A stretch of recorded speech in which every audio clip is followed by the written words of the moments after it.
Good morning, everyone. I'm going to ride around the world. I'm Mick Claridge, and I'm going to ride around the world on my bike.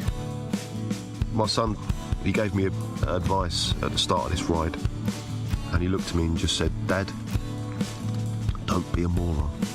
Let me do my animal signal to gain their respect.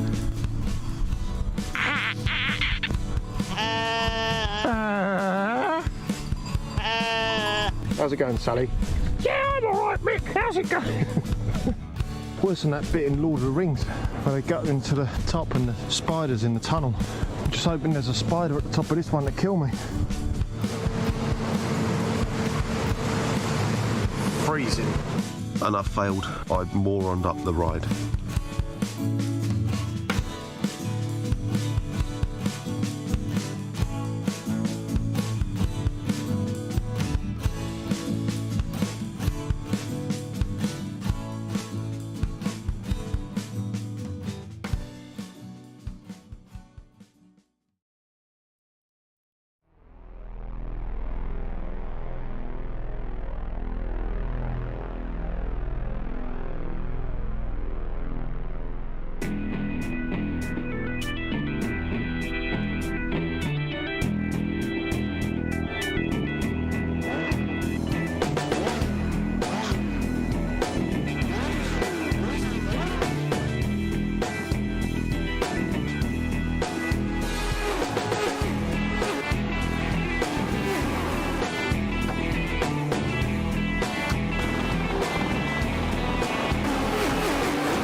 One of the most iconic racetracks in North America plays host to the Lotus 79 season finale, Road America. A road racing staple since it first opened its gates in 1955. These classic Lotus 79 cars feel right at home during this very fast 4+ mile lap. Who will be taking home the championship today? Will it be Jukka Tolvanen taking home the trophy after outscoring his closest rival the previous 2 weeks in a row? Or will it be Pauli Partanen who comes from behind to close the 8-point gap and steal the championship for himself? We'll find out soon as we get ready to watch round 12 of the Lotus 79 Sunday Grand Prix series, and you'll see it all here live on the Global SimRacing Channel. Hi, I'm Joey Atterbury, and joining me in the booth tonight is Rachel Whiteford. Behind the scenes is our director, Ryan Bauer, and he's using cameras provided by Dougie Beard. Let's check out the GSRC track guide to have a closer look at what makes Road America one of the greatest tracks on planet Earth.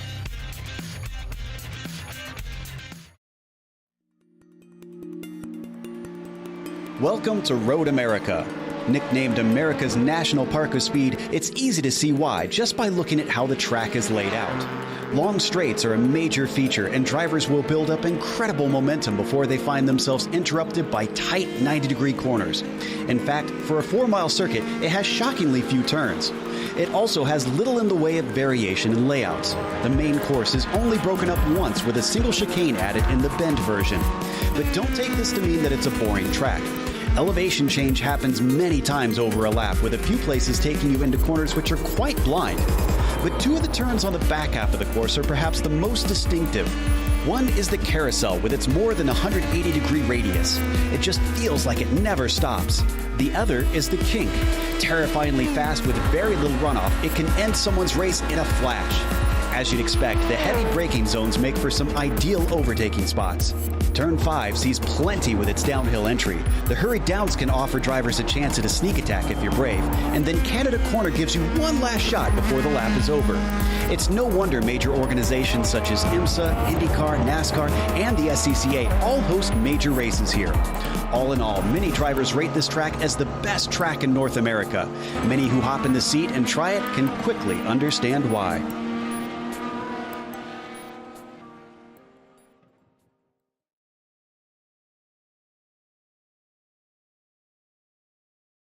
Now that we've got a look at this fantastic Road America venue, Rachel, why don't you give us a little insight about the action that we're going to see on track today? Well, of course, it's a high downforce, perfect circuit for these Lotus 79s.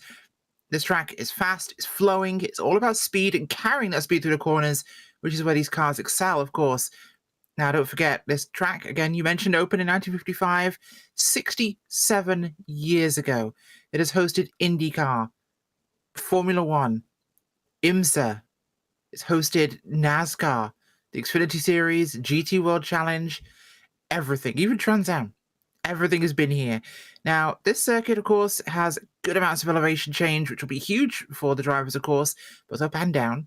You're going all around this place in some crazy, crazy, crazy corners. However, big places to look out for. Turn 5, one of the big bottlenecks we have on the track, and Canada Corner, of course, two of the big important ones. The back straight kink, not an issue for these cars. That's flat out here compared to some vehicles, so that's one they'll have to keep an eye on, of course.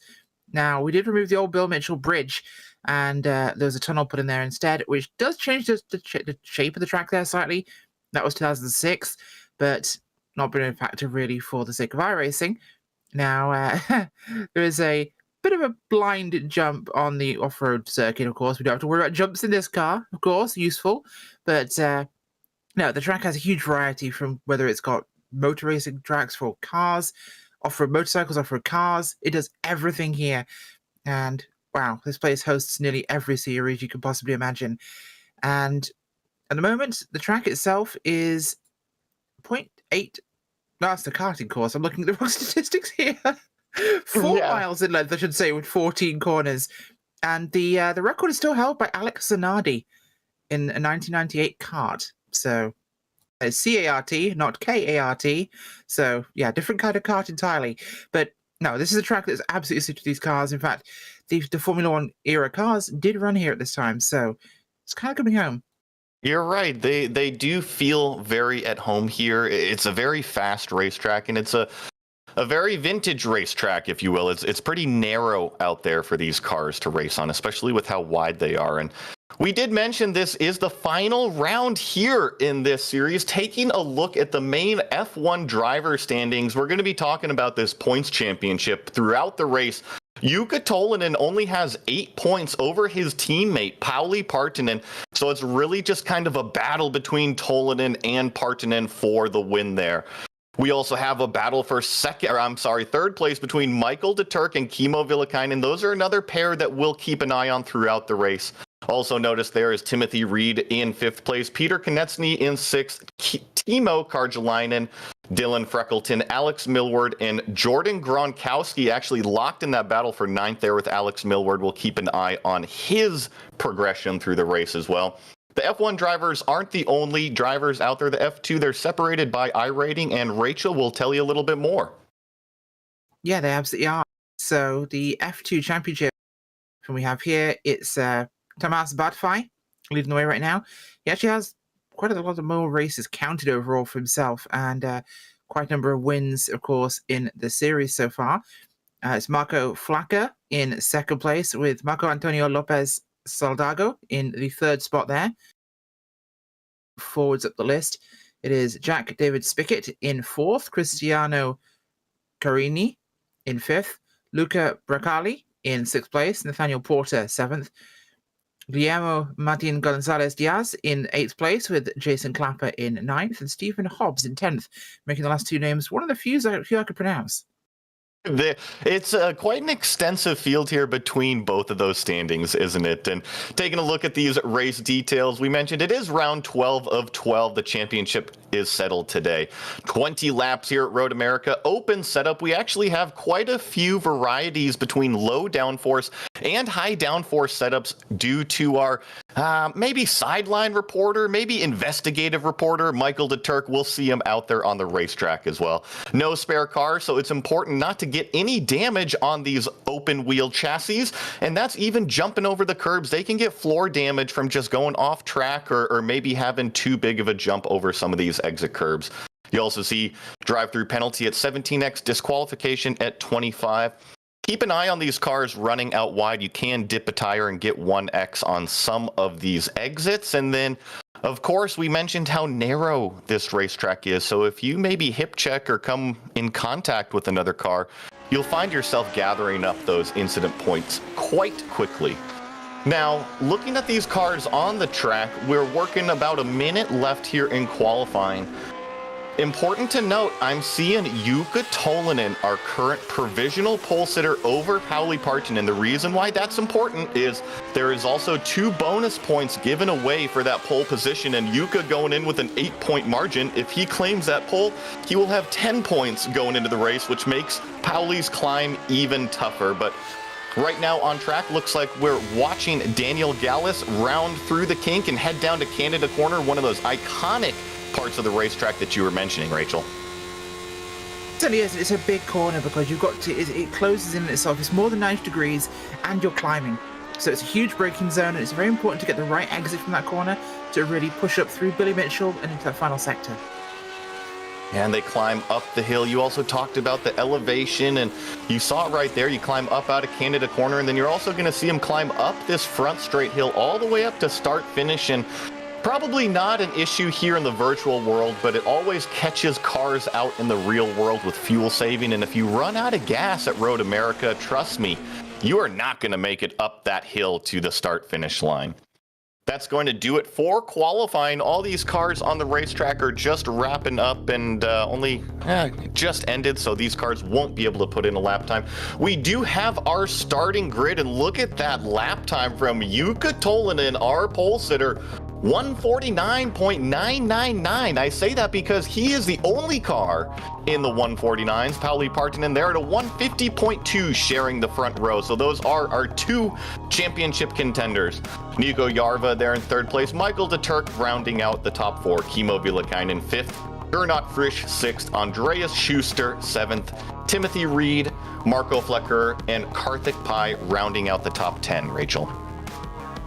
Row 6 starts with Timothy Vaughan and Philip Reed, with row number 7 being Mike Christopher Jr., with Ryan G. Walker, Jordan Gronkowski in 15th place, and Paul Schmalenberg in the 16th spot. 17th, Javier Mosquera, with the 18th spot, Luca Bracali, Nathaniel Finnegan in 19th, and 20th, Daniel Banker. There in 21st, our F2 championship leader, Tomas Bartfai, followed by Cristiano Carani, Joe Walker, Barry West, Daniel Gallus, Miguel Moreland, Patrick Sarman, Dylan Freckleton, Jason Clapper, and Diego Ascensos, rounding out the entire 30-car field here for these Lotus 79s at Road America. Looking at the grid timer right now, looks like we got about 30 seconds left for all of these cars to take their grid spots. Nice clean day. 82 degrees at Road America, 84 degrees on the track. Pretty windy, 17 miles an hour. I'm seeing those trees blow around in the background. Have to keep an eye on if that plays havoc on any of the cars throughout the race. Now, this is a standing start, and it looks like we do have our entire grid lined up. We're going to be getting the engine revs here shortly, and when the lights go out, we're going to have green flag racing. Green flag on the racetrack, and our front 2 getaway great. Actually, the front 4 getaway great. It's Nico Jarva in the yellow car that had the poor start, but it's Tolinen leading Partonen very cleanly down into turn 1, followed by Michael de Turk and Kimmo Villakainen. This couldn't have rounded out better for your championship contenders. Looking a little bit further back, we're getting 2 wide, maybe 3 wide back in 15th, 18th place, but for the most part, a very clean getaway, headed down to turn 5 the first time. Yeah, great start here by everybody getting themselves down. Now, turn 5 will be the first big test for these drivers as we arrive there. It's going to be close to the front 3, and we're already looking at some positioning happening. But everyone filters through in order. It's going to get real busy behind them. A couple of cars really wide there, trying to keep themselves out of danger. Fortunately, they'll meet Mr. Gravel. He's not particularly friendly. As up through his 6th, they'll come over the rise, and we begin the hurry downs now. Getting through towards the carousel here. This is where you'll get a little bit more kind of action kicking off for these guys with the first real high speed section after that main straight we saw. Running down through the kink, of course, after the carousel. And you don't realize it, but here through the carousel, you drop 3 stories. It is actually a huge elevation change, but in a driver's seat, it looks flat. It does look flat, and trust me, when you drive it in real life, you notice you're going downhill there. And even coming down through the kink, there's some elevation change all the way down into Canada Corner, and you're really driving through this tunnel down here through the back straight. These cars hard on the brakes going down here into Canada Corner, still Tolinen over Partanen, about 3 car lengths gap over Michael de Turk, and then Kimmo Villakainen in 4th, Nico Jarva there in 5th place. Pretty impressive, clean opening lap. One of the cars that we saw go off wide in turn 5 was Jordan Gronkowski. We mentioned him because he was in that battle for 9th place in the championship, and he finds himself all the way down in the 23rd spot.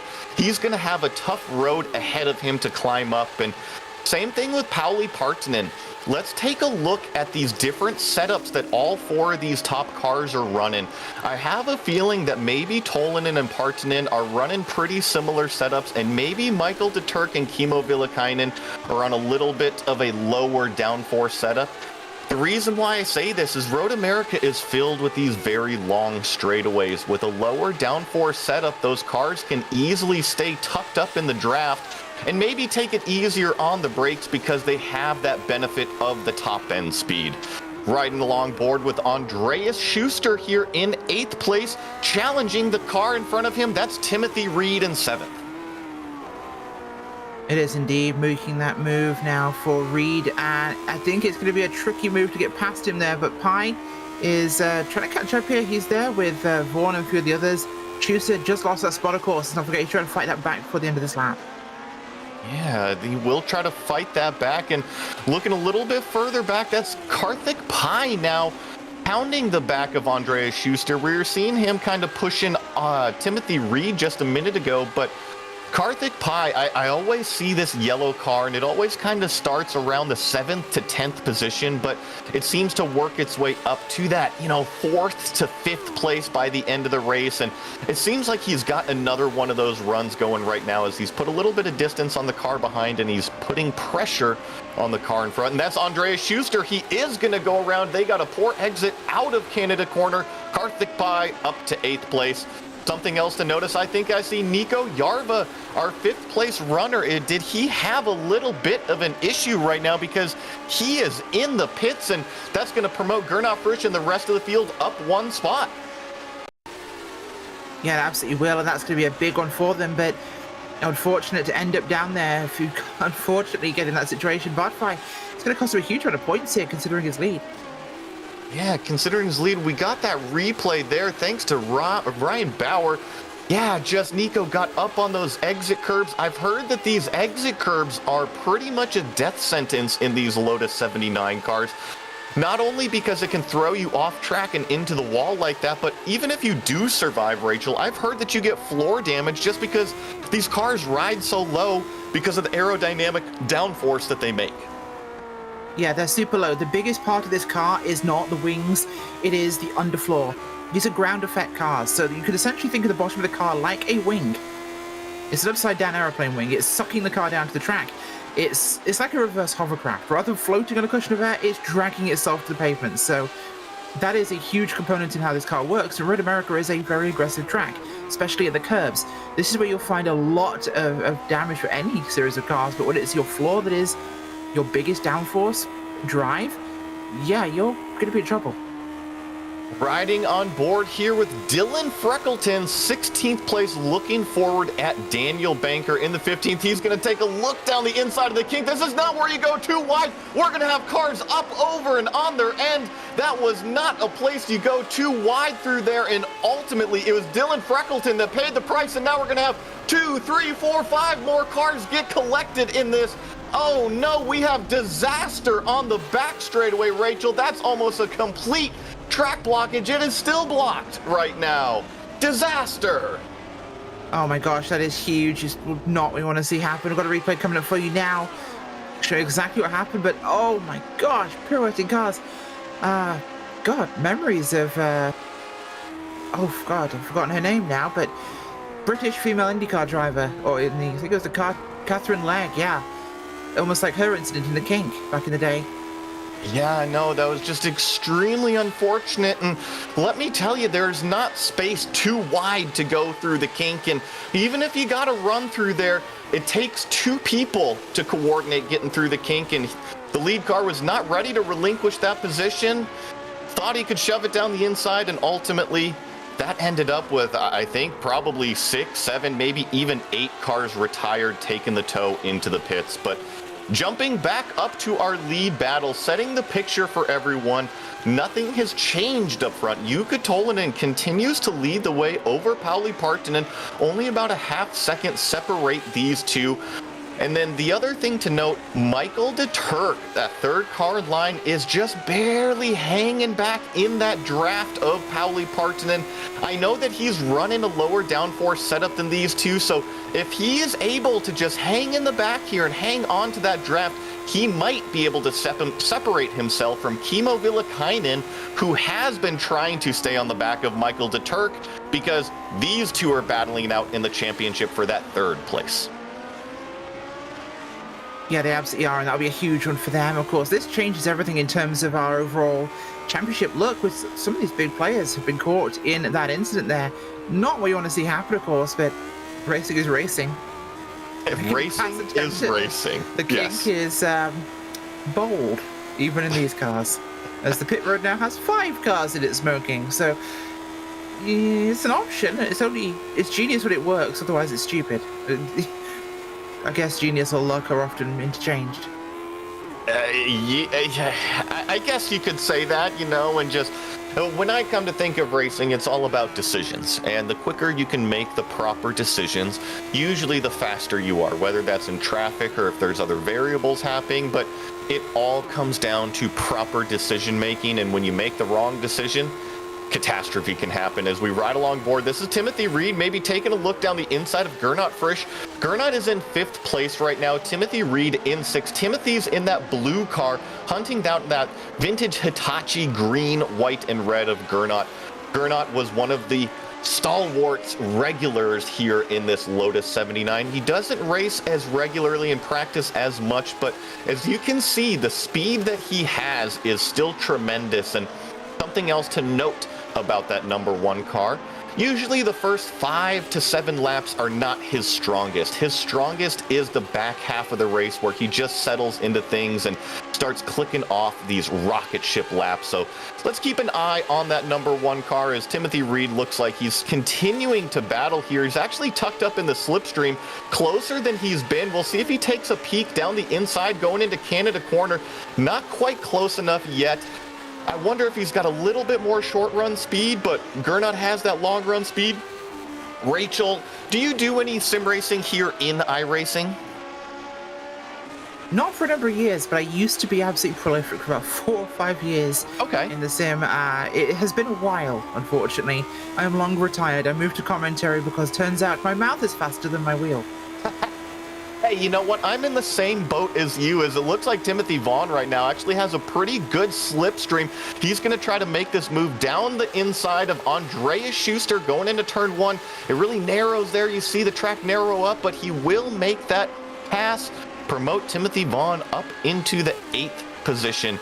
The reason why I was asking you if you were on the service at all is because when you're battling in these heat of the moment races, and it does depend if you're leading or you're following, some people like to have that carrot out in front of them. And when they get out in front, they tend to make mistakes and they prefer to follow a car. Which were you? Did you like to go and set your own laps, or did you like somebody fast out there to go and chase? I think it depends. Depends on the situation, depends on your comfort with the track of the car. Now, for all these guys, running a hot lap is easy. Now, the biggest thing you have to factor there is tyre management and fuel management. Whenever I was leading, I like to set myself a goal.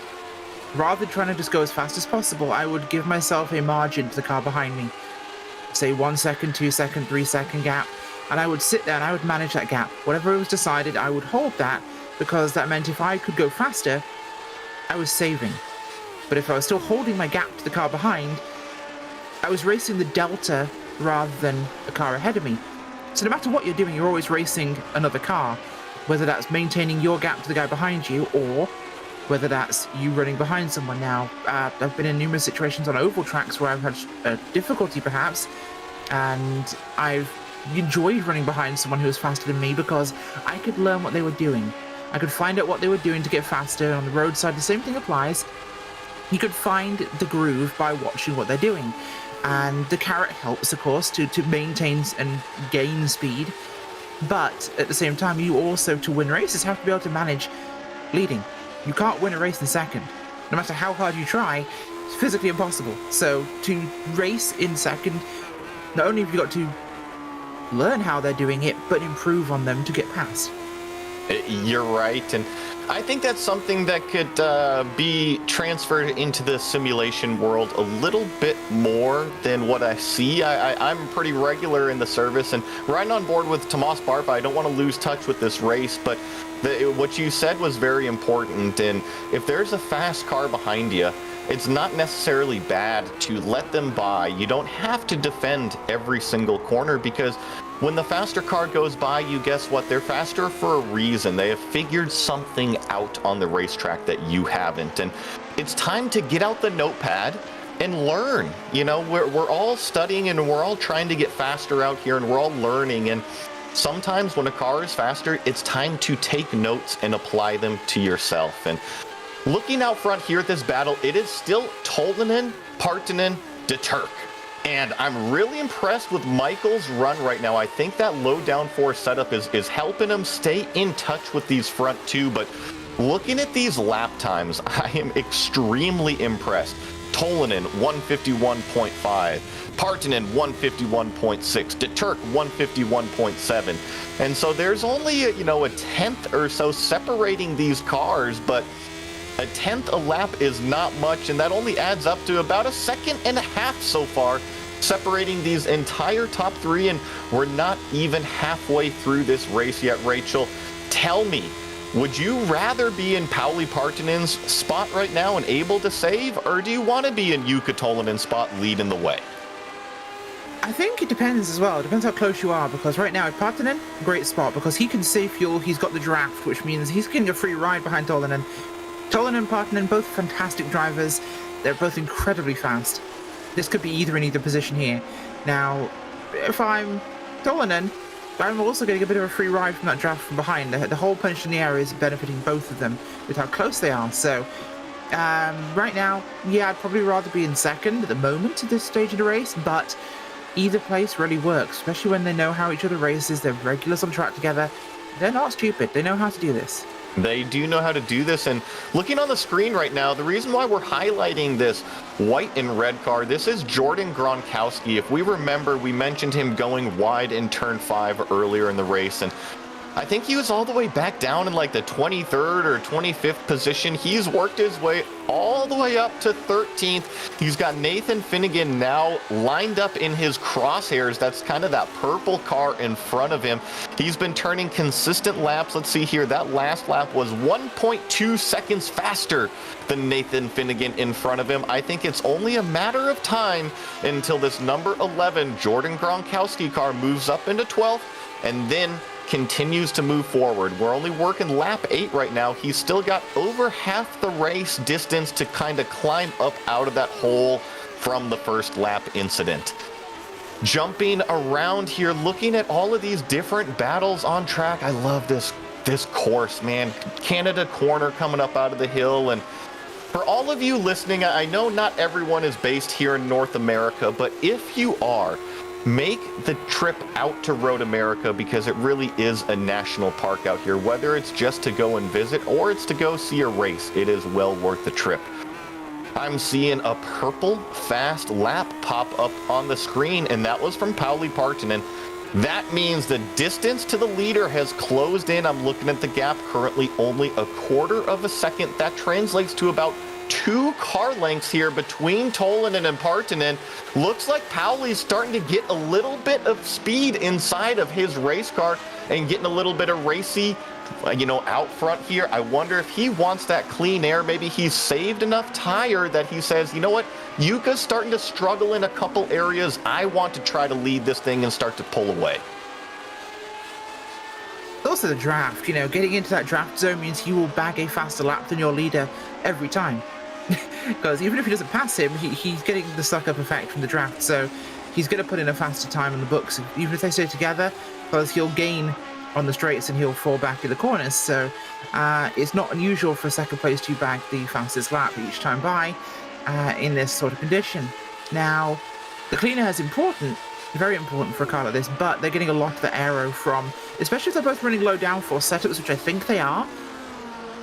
They're going to get most of theirs from the underfloor, which is meaning that it's not going to be as bad for them. The Lotus 79 races quite well in close quarters, but if you're running a higher downforce setup, it can certainly impact it more.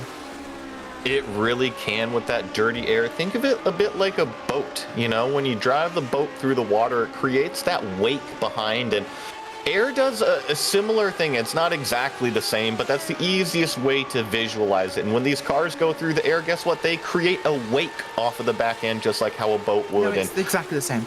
Yes. Air behaves like a fluid when it comes to movement through it.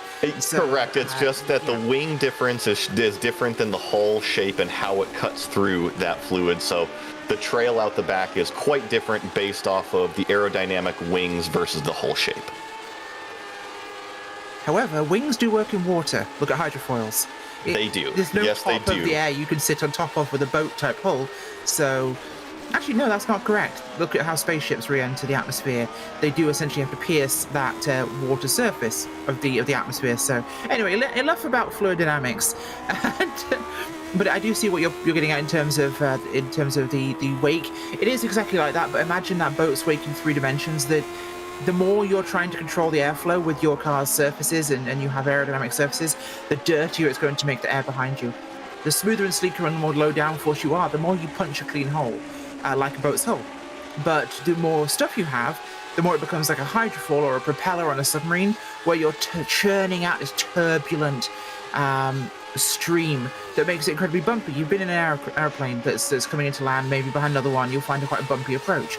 That's because the air's being chopped up and disturbed by that aircraft in front of you, meaning that when you're behind them, you're dealing with a much, much more troublesome condition. Now, again, the lower your downforce, the easier it's going to be, because the lower both of them, more beneficial. But the bigger someone's downforce is, the more it's going to be disturbing the airflow, meaning that you really will struggle. So you'll have to think about offsetting.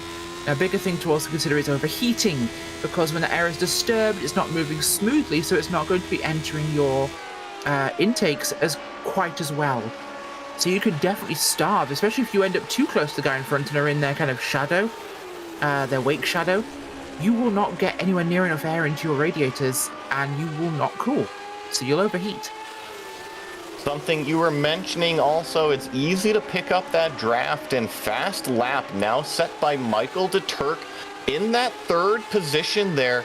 It is easier to catch that slipstream, and if you're running that high downforce, the amount of speed that you carry down the straightaways is pretty tremendous. A 151.4 out of the 3rd place car, 151.6 out of both of our leaders, and it seems like Michael de Turk is just hanging right there at the back end of that slipstream and just staying in touch, and sometimes that's really all that you need to take home a race victory, because I tell you what, more often than not, when these two front cars start to battle it out too wide, Michael de Turk will find himself in the catbird seat, or maybe the first in line at the buffet table, if you will, waiting to pick up what everybody leaves on the table.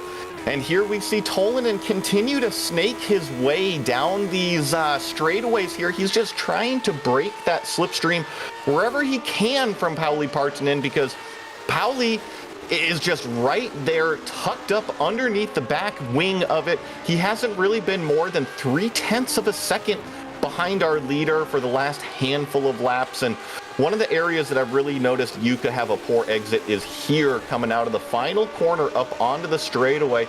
He actually gets a pretty decent run out of there this time. The last few laps, he's immediately gone defensive and gone to the right side. And now you see him, it's about halfway down the straightaway that he decides to make those draft breaking moves. And something I might be seeing on timing and scoring right now. Uh-oh, looks like the number 1 car, Gernot Frisch, that was our 5th place runner. He's had an incident out of the final corner, and he's back running now, but finds himself all the way down there in 13th place. Looks like we're going to get a replay here of this incident, Rachel. Yeah, we're going to see what happened to him now. And judging by the camera footage, we're looking at the run. Oh, that's just before the hurry downs, I think. That was coming up out of Canada corner through the fast left-hander, got up over the crest, and, you know, up over the crest is tricky overall. And then also when you put in those bumps and exit curbs on the right side, it really upsets these cars. We were talking about how low that they run to the ground, and so as soon as you start to bounce them at all, they really start to lose that suction grip to the ground. And ultimately, it spun him around, but Gernot actually very good with that car control, avoided the walls completely. He's down there in 13th place, but back out onto the racetrack. Looks like this might be Jordan Gronkowski that we are taking a look at on the screen just for a brief second. He's worked his way all the way up to the 11th position thanks to Gernot's off, but we mentioned he was trying to work his way around Nathan Finnegan. He has gone by that number 18 car, but hey, look at that number 18 car. It looks like he took out that notepad that we were talking about earlier, Rachel. He's taking notes, and he's just following the back of Jordan Gronkowski. He's picked up a tremendous amount of lap time, and he's just following this 11 car up to Tomas Bartfai now. Absolutely is, and that's exactly what you need to do in these occasions. It's also depending on how well you manage your tyres. You can gain a lot of ground just by keeping tyres under your car because, you know, no matter how fast you're on track, if you've got no tyres on the car, unless you've got a railroad, you're kind of going nowhere. So being fast and not being able to manage tyres will make you initially very quick, and if you can't manage them, you'll drop off midway. The guy who's slightly slower but can keep tyres under the vehicle a lot better, not scrubbing as hard in the corner, not loading the sidewall, will tend to catch up just because their pace is more consistent. Well, we are riding with Michael de Turk, and something that has changed a little bit is look at how close he is now to Pauli Partanen. Pauli had a really poor exit coming out of the final turn up onto the front straightaway there on that recent lap. It stretched out about 9/10 of a second to Jukka Tolinen, and now he's got to climb up that hill, push the ball back up the hill to climb his way up to the leader. And he's got to maybe say thank you to Michael a little bit because Michael had a great run and he decided not to look anywhere going into one of these break zones. I think that de Turk realizes that he's got that 3rd place position wrapped up in the championship as long as he keeps his nose clean out there. It's really up to Partanen to go take the fight to Jukka. And especially with Jukka with those 2 bonus points for the pole position, and I'm looking right now, the 2 bonus points for fast laps still belong to Michael de Turk. I'm sorry, no, it belongs to Jukka Tolinen right now. So Jukka really trying to get those bonus points as well as the win to take home that big trophy. This is Tomas Bartfai looking for the 9th place here on Mike Christopher Jr. Going to look down the inside of Canada corner. This is a big braking move right here. It looks like Tomas Bartfai going to go side by side. Little bit of contact on the exit, but both cars go through and Bartfai up into 9th place. Yeah, contact's not going to ever happen in this car because it's not exactly great for it. They do tend to struggle a little bit when it comes to being fragile. This is not NASCAR or Trans Am. However, they can handle a bit more than the modern Formula 1 cars can. They're a little bit more sturdily built. Now, when it comes to the aerodynamic surfaces, that will be a big impact. You damage those slightly, you'll have humongous knock-on effects for this car, seeing as so much of its body is exactly that, just like the curbing. Obviously, you can damage the underfloor. Any kind of contact will damage your wings and or the upper skin surfaces, which will have huge impact, especially the side damage. Side pod damage is massive because it can really lead to unbalancing that vehicle. But looking here, there's Finnegan, 12th, looking up towards 11th. That is Gronkowski. I still can't believe we haven't made a single Gronk joke so far. You know, I'm actually pretty surprised here. I'm happy we're riding on board with Nathan Finnegan there because he's doing a very good job. I think he realizes that Gronk up there is faster than him. And, you know, coming down a lot of these straightaways, he's had plenty of runs that he could have taken deep into the braking zone.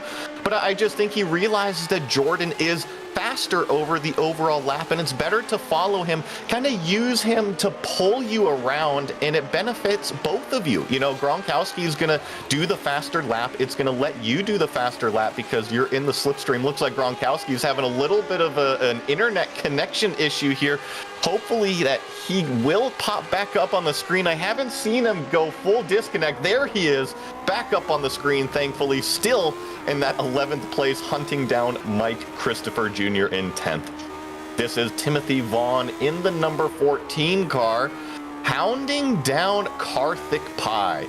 Remember, Rachel, we talked Karthik Pai was back there in like the 9th, 10th place, and I always tell everybody, he's always here, 4th, 5th, 6th by the time the race is done, and look at him. He's 6th place, about to be overtaken, though. Timothy Vaughn's got a great run down the front straightaway, a braking duel into turn 1. Karthik Pai wisely tucks back in line.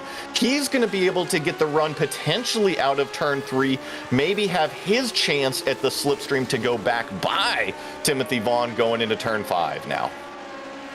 It is indeed, and I do think that this is one of those situations where we've seen a lot of battling going on throughout this field, of course. We've got the gap between the leaders, we've got the Turk who's catching Partonen now. Behind them, of course, Pai being caught by Vaughn. Oh, he's got a move on him. Looking through here, the camel car looking up towards inside of 6. Can he put the dive in? He'll fall back. Perhaps a smarter choice there rather than trying to push an issue. Get us the car in place there. Rachel, trust me, turn 6 is not where you want to go too wide, especially when you're not all the way side by side with somebody. It tends to really push the nose on the inside car, which is understeering. That's the worst thing that you want to possibly happen right here is if you have a car on the outside, you want your car to turn, and if you understeer into them, it's no good. And when you're stuck on the outside, you're just out in the dirty stuff. You're just hanging on for dear life out there. Turn 6 is a very, very, very tricky corner at Road America, and it can oftentimes catch a lot of competitors out. That is Michael de Turk on the screen in the 3rd place, Pauli Partonen in 2nd place, Jukka Tolinen, your leader, in 1st place on your screen. They go under Barney, the flag man, for 5 more laps remaining in this season here for these classic Lotus 79 cars here at Road America. Fastest lap, Pauli Partonen, 151.0. Now those 2 bonus points swing in his favor. Yeah, they certainly do, of course. And keep my eye on Mike Christopher Jr. right now because he's really looking at Bartfly at the moment. He's got a big, big run here into turn 1, up the outside. Carries it round the outside. Beautifully done. Textbook. Given that spot, Bartfly did not fight him too hard. Possibly the smarter move. And look at who has entered that battle. If it isn't the big hitter, because I'm going to call him Gronk from now on. Here's Gronk in 11th place in that slipstream. Actually looked like Finnegan's going to go by him this time because he got such a poor exit out of turn 3. We'll see if Jordan really goes hard on the brakes here into turn 5 to try to keep that position. They're going to go 2 wide through 5 here. Finnegan's off on the rumbles, but he's able to carry the momentum.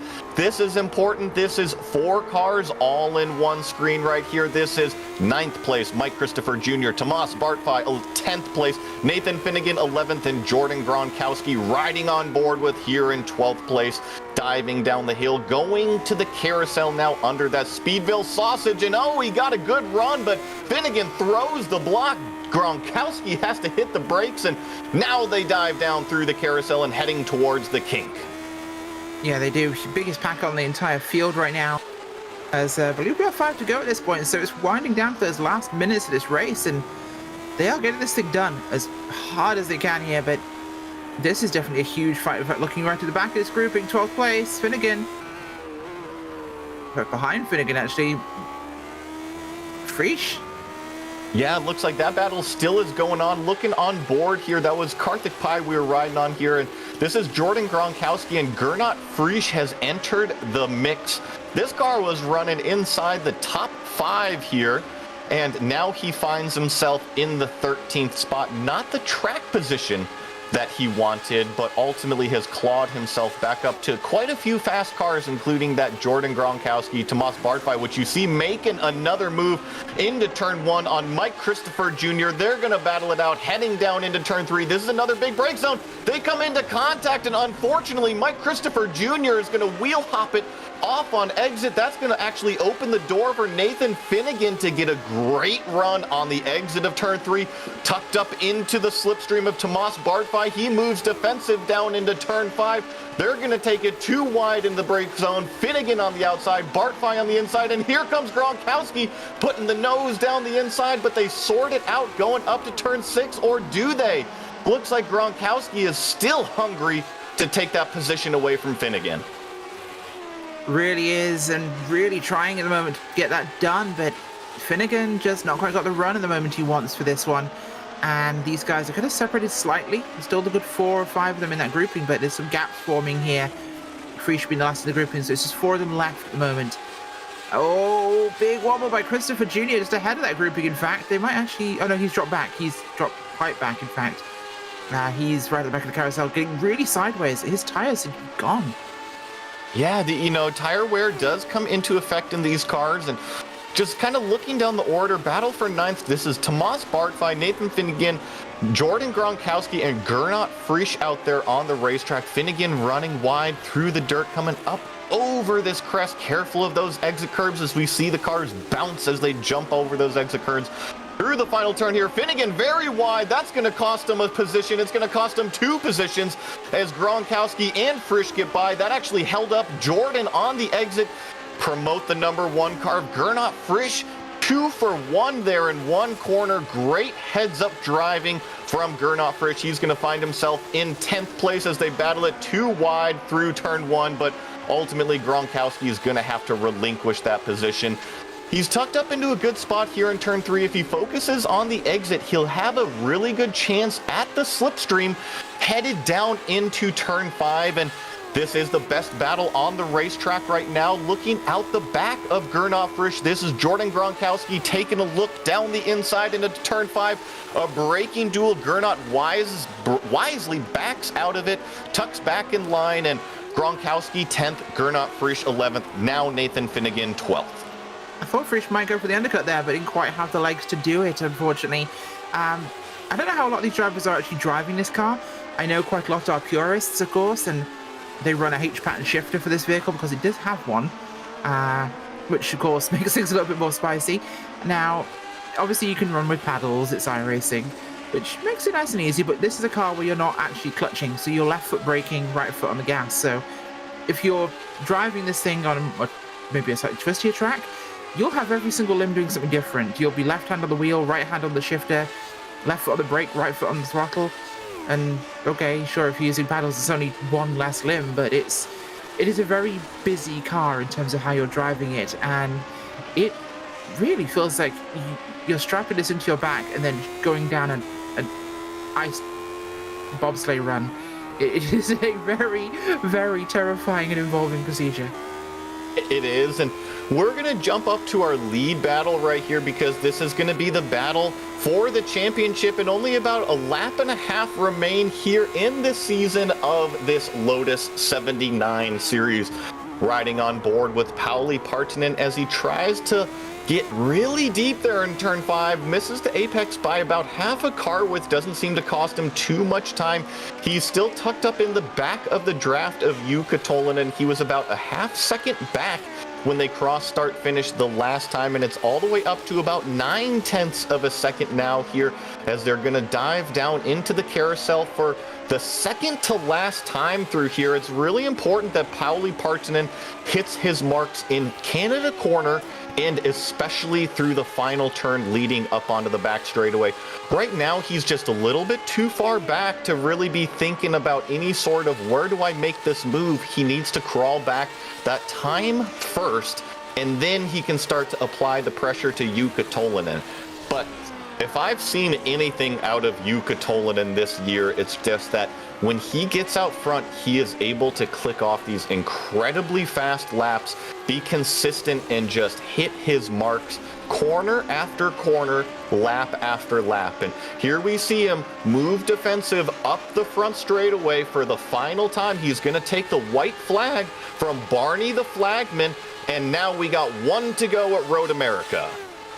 One more lap, but it's looking pretty strong here. Just about a second gap between these two, which is a pretty big margin. And De Turk not close enough to make anything happen with this. Of course, Reed running on his own. Valkainen is running pretty well, but he's behind Reed there. Vaughan and Pye, the gap's pretty consistent, but it's about half a second between those two. That could change depending on who decides to make a move when. The biggest battle, I think, is going to be between the likes, of course, here of Gronkowski, Frisch, Finnegan, and that could be our big one in terms of the top 10 getting into it, because Gronkowski, he's on the cusp, but they all want it. Yeah, that is the closest battle, but we're going to keep our eyes peeled right here on our championship battle, because Tolvanen leads the way out front. Only about half a lap left here at Road America. About 10 car lengths separating him and his championship rival, Pauli Partanen. There was only 8 points separating these two going into today. Jukka Tolvanen took home the pole position, which gave him the 2 bonus points.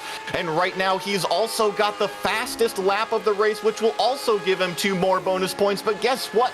Those bonus points don't matter anymore, because he is the leader at Road America. He only has a couple more corners coming up out of Canada corner. He's just got to be careful coming up over the crest, over these final few exit curves. He's got the checkered flag in sight. Only one more time on the brake pedal, a few more shifts, one more corner exit, and he's going to climb up the hill here at Road America. Jukka Tolvanen weaving down the straightaway. He sees the checkered flag in hand from Barney the flagman.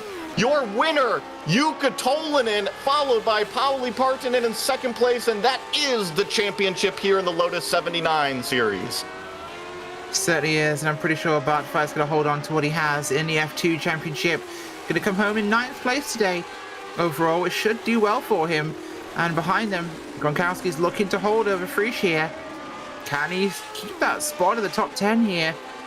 That'll be big for him. Bart Fire did a bit of his own weaving there. Gronkowski can keep it here, 10th place.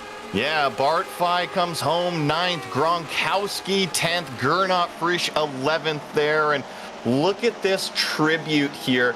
This is your top 3 going down the back straightaway here at Road America. Jukka Tolvanen, Pauli Partanen, and Michael De Turk rounding out your championship 3. I even see Kimmo Vilakainen, your 4th place finisher in that white and purple car there. We didn't mention him much today, had a little bit of a lonely race, but what a great show of respect coming from this front group of drivers. And it comes every single week here. We saw an incredibly clean race, and look at these guys, not a scratch on these cars. Hats off to all of them, and we'll be right back after this quick commercial break with the finishing results and your championship winners.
I'm Mick Claridge, and I'm going to ride around the world on my bike. My son, he gave me advice at the start of this ride, and he looked at me and just said, "Dad, don't be a moron." Let me do my animal signal to gain their respect.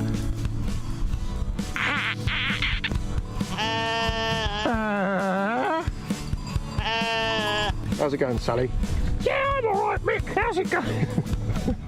Worse than that bit in Lord of the Rings where they go into the top and the spiders in the tunnel. I'm just hoping there's a spider at the top of this one to kill me. Freezing. And I failed. I moroned up the ride.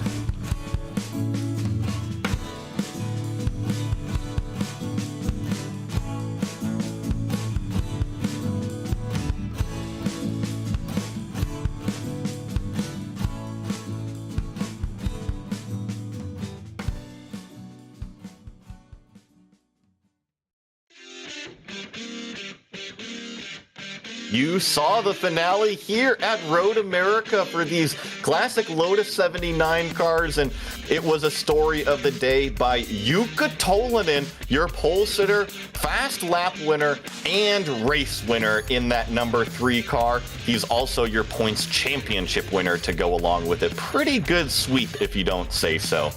But Jukka Tolvanen first, Pauli Partanen, his teammate there in second place, Michael de Turk with a fantastic run, rounding out the podium there, Timothy Reed overcoming the challenge from Kimmo Vilakainen late, and then Kimmo there in 5th place.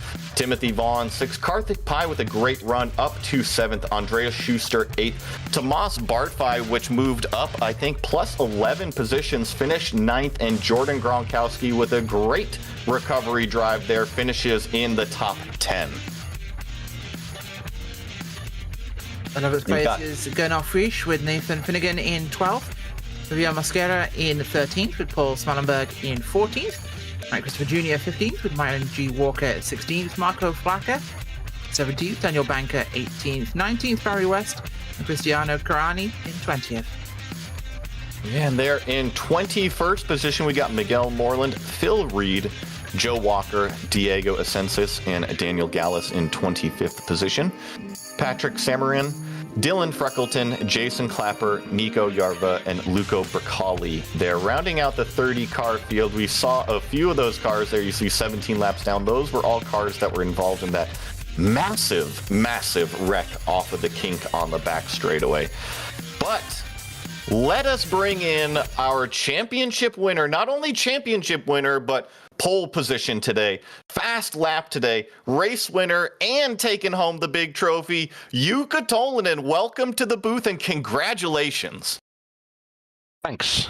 Wow, what a season. I'm a little bit speechless, but yeah, I really wasn't expecting to win the championship, so feels good, of course, but kind of hard to even understand the classic statement, I guess. Yes, well, you know, just looking at this race as a whole, it seems like you kind of put your foot down from the beginning. You never even allowed Pauli a sniff at the lead. I saw him come up maybe once or twice and challenge in a break zone, but he never even got up alongside. And a really, really dominating day to you. Hats off, Jukka. Yeah, thanks. Pole was really important here. It was surprisingly hard to overtake in the end.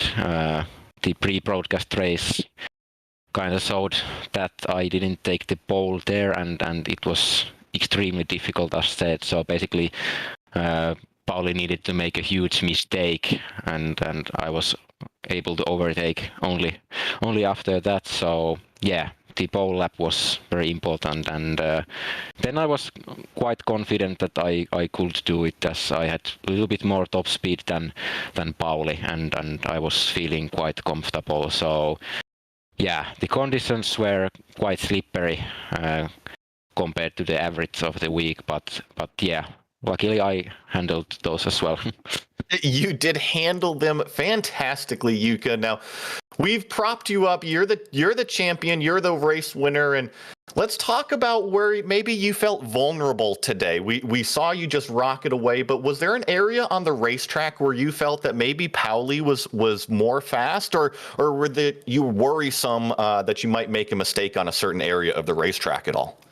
Well, definitely the kind of middle part of the track, as Pauli had more downforce. So basically, I don't remember which corner it is, which corner number it is. But after the second straight going uphill and then left after going under that Prix, that corner that was kink there. Yes. Yeah, that was kind of awkward, and I had a couple of little mistakes there, but yeah, that was maybe my weakest point today.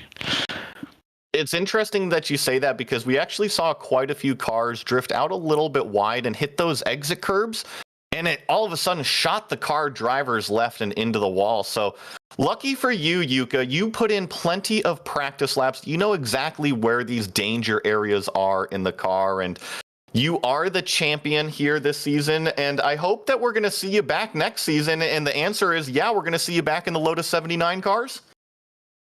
Yeah, well, to be honest, getting the championship required so much practice and effort that it almost started kind of not feel enjoyable anymore, so I'm not going to sweat as much as this season anymore. So yeah, definitely I will show up whenever it's possible and I feel like it, but I'm not necessarily chasing the championship. I guess we will be doing some endurance racing stuff with Pauli and Michael most probably, so trying something new.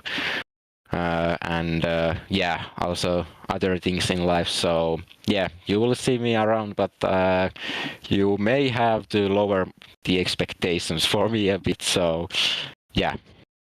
Well, I don't think we're going to lower the bar of the expectations for you at all. You're now the series champion, so you're always going to have that pedigree. And you're right, Yuka, it has to be fun, you know, and if it takes a lot of time out of your schedule or starts to drain, that's when you know that you need to make it fun again. And it sounds like you've got a great plan moving forward. And before we let you go, is there anybody that you want to say thank you to here over the course of the season?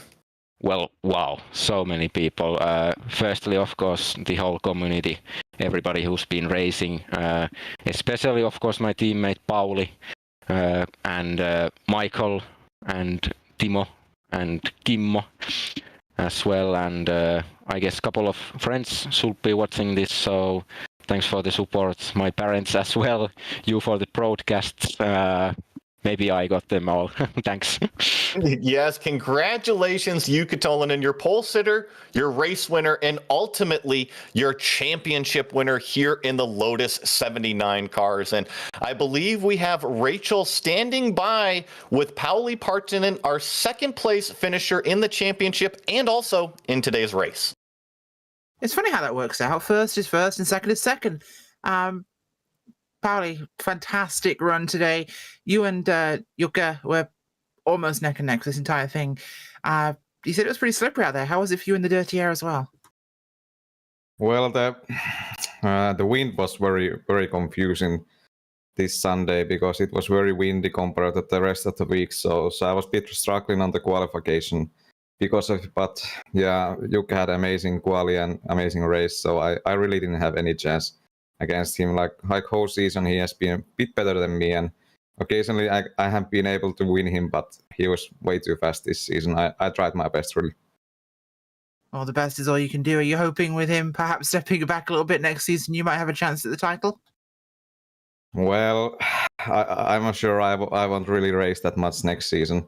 I think I will focus some other things, but I will come to some races, maybe, and try to win some few races next season, but I will most likely focus on endurance races, and maybe if the Finnish Master Champion series is going next month, maybe I will try to go there also. So most likely no Lotus 79, but we will see. Before I do let you go, anybody like to give a shout out to or thank? Well, damn, Jukka, what a season. You were amazing this season. We had a lot of fun together practicing, and we really tried to push each other to the limit whole season, and I had so much fun. Like I won a couple of seasons ago, and it was great season, but this was way too much fun compared to that, because we had so amazing battles between Jukka and me whole season. Like we really gave each other a hard time there, and it was always very respectful, and we didn't crash or anything like that. So it was amazing, and so really big thanks to Jukka. We have fun, and of course the whole community. We did really great season as a community also, because there was a lot of races, a lot of drivers this season. Maybe Michael, if he's the next one, can give the exact numbers how it was, but it was really amazing season for whole community, and I hope the new faces here will race next season also, because this is really fun car. And of course, Michael, big thanks to you. You are a very big part of this whole community thing. So big thanks to you, and also Karjalan and Timo. He did really awesome job for setups this season also, and he did some very good races also start of the season. So he was very, very great this season also, and big thanks to him. And of course to you guys, great broadcasters as always. Thanks. Awesome. Well, thanks for joining us, Pauli. Partner from second place in the race and second in the championship. Yeah, and then we also have our third place finisher today, Michael DeTurk, not only rounding out the podium at Road America, but rounding out the podium in the championship. Congratulations, dude. Thanks, Joey. Yeah, so take us through that race here today. It looked like you really had some speed to hang on to the back of those front two, but maybe with about 5 or 6 laps to go, you lost just a little bit of touch when maybe Pauli made that mistake, and then it was tough to really crawl back to Yuka from there. Yeah, we kind of dropped off Yuka a little bit there, but the real mistake was from me on lap 18 coming through the final corner. I didn't even remotely make the apex, and at that point, Pauli was pulled a big enough gap for me to not be in his draft anymore, and there was pretty much no catching him at that point. You know, it's that difficult challenge of staying in the draft and overheating your tires to no end versus, you know, trying to run in clean air. And with the speed these two have, you just have to force it and try to stay in the draft the whole time. Well, talk to me a little bit about that, because it seemed like you were hanging out right there in that kind of 0.7 to 0.9 range the entire race behind Pauli. Was that you just hanging on, or was that you capitalizing on the draft, getting sucked up on the straightaways, and then being able to relax in the brake zones and drive the rest of the track? I had thrown out every hook, harpoon, whatever you want to try to get onto the back of Pauli and just stay there. That was maximum pace for me, was staying that 0.7 to 0.9, you know, even down to occasionally the 0.6 when he would make a mistake. But, you know, it was full beams to try to stay on that. And it's so hard when you're in the draft, even at 0.7 sometimes, because you're just trying to force the car to rotate. And as you go through those anti-roll bar adjustments through the race, you're struggling with some of that understeer when you're behind 1 or 2 cars. And then the second you get clean air, suddenly the car feels different. And you're like, oh, man, I want to turn. But now I don't want it to turn that much. I know the feeling, and it's just kind of finding the balance as it goes through the range of its motion, if you will. Yes. Yes, and I thought you did a fantastic job out there today, Michael. And, you know, usually we always see you hanging out here in the top 3, but I really thought you had something for these top 2 today, because I thought that they were going to get into it and you were going to collect the pieces there at the end. That was definitely the goal, was, you know, if these two went hard, I wanted to make sure I was there so that there was no gap for them to be able to recover. It would have been me going past if they had an issue. It sounds like you had the right plan, and from talking to Yuka and Pauli earlier, it sounds like they're going to be doing some endurance racing in the future. I know you're such a big part of the community here with this Lotus 79 series. Are we going to see you back full-time in the next series? Yeah, they probably won't get the weekday commitment out of me, both between work ramping up and me wanting to play with some other things. You know, there's such a big patch coming out, and Paulie and Yuka and I have talked about driving the new BMW LMDH in some endurance races together. So we'll probably do that. But I will still be driving Lotus. We're still doing community sets. We're still doing lap demos. There'll still be best lap files so that, you know, we make the series as accessible as possible. Well, if you guys out there watching and listening right now are interested in getting into that Lotus 79 community, look at this name right here, Michael DeTurk. This is the guy that you want to talk to, and he can certainly put his arm around you and guide you around every track and car feature. And Michael, before we let you go, is there anybody that you want to give a shout out to, say thank you to? Big thanks to everybody at GSRC for the great season of broadcast. Joey, it's been fun chatting with you in the booth, both post-race and during other series. And, you know, huge congratulations to Yuka for his win. You know, he gets his first win in the series this season, and then he immediately wins the championship. So, you know, that's huge. Paulie with a great second place. Kimo getting his first win this season and really challenging for third in the championship. I mean, what an improvement he's had. So it's been an exciting season. And, you know, as always, a big thanks to the staff guys over in the Lotus 79 Discord server, especially Timo for helping with sets, demos, keeping the server going, hosted sessions. I mean, there's a ton of stuff that goes on behind the scenes with all of us. And, you know, a huge thank you to everybody that contributes, as well as everybody that just shows up and races with us. So thank you. Yes, and like I said, remember this name, Michael DeTurk. Look him up. If you're over on the iRacing forums, check it out. There's a thread over there, and you guys can get in touch with all of these great drivers and come out here and have some fun with these Lotus 79 cars. And that's going to do it here today. Thank you to the entire team, Rachel, Ryan, and Dougie. Make sure to check out our social media, website, and merchandise store. You can find the links in the description below. And don't forget to subscribe to our YouTube channel as well, so you don't miss a moment here on GSRC. Next race is going to be here in a few weeks once iRacing releases the schedule of the next series, and be sure to check out all of our other broadcasts listed here. Up next on the GSRC channel is the Absolute Beginners League at Long Beach, 2 p.m. Eastern today. Until next time, race clean, race hard, and we'll see you on the track.